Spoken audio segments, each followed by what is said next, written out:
Robinson, and we're with Generations Forward Montana. And today we are with Nizhoni Friesz of Nizhoni Jewelry.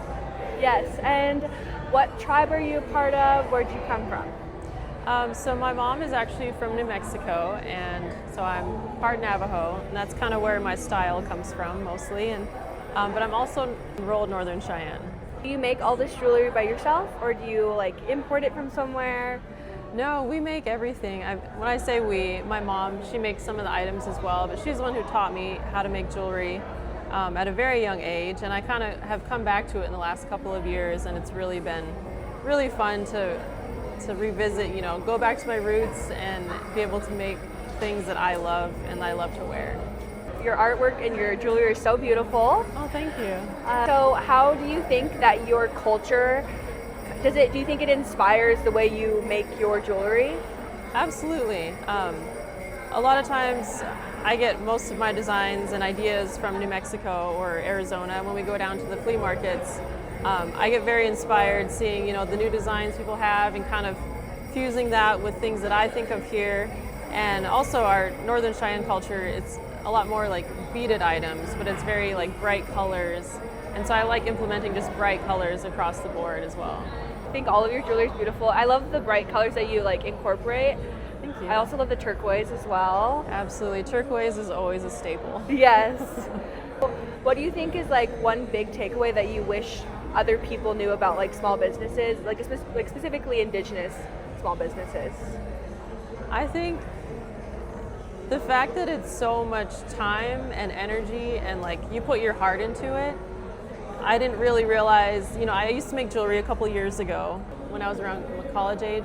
But coming back to it, it's really been a stress reliever and a way to really connect again with my culture and wear the things that I love, like I was saying. But I think the biggest takeaway is how much you put yourself into your work and how much you put yourself into your art. And it's awesome coming to these events because you see everybody else's flavor and their take on things, and it's just a big celebration of what everyone puts their heart and soul into. Yeah. Do you sell more on your reservation, in Lame Deer, or do you sell more in the urban areas? And is there a difference between those two, audiences?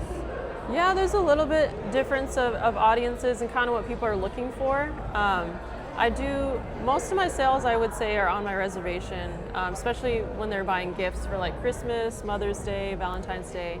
Those are always great holidays because people want to give a complete gift. I do these necklace sets with the necklaces and earrings, and that just makes, it's just a nice gift to give to somebody. So it's such a compliment to me when I see someone in town wearing what I make. It makes me so happy.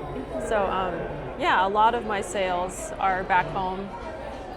And I guess urban sales too. People are looking for different things like turquoise and coral, and so different things kind of sell in different areas. Yeah. Is there anything that I didn't ask you that you would like to share?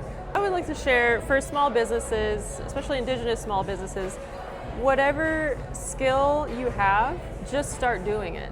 I wish I would have started sooner. I've been doing this for about 3 years, but I just took, the old beads that my mom had in her basement, honestly, and I was like, what can I make out of this? And it just kind of snowballed into something bigger, and then I would go down to New Mexico, and that's where I get most of my materials, most of my beads and all the silver.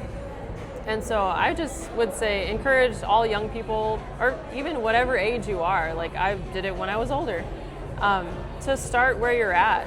And I had lower prices because I had kind of old stuff, and I would see what can I design out of this, and I just started to love what I was making, and it just kind of snowballed more and more. So just start with what you have, start with where you are, and you don't know how big it's going to get or how much of your life it's going to be, how much of a part of your life it's going to be.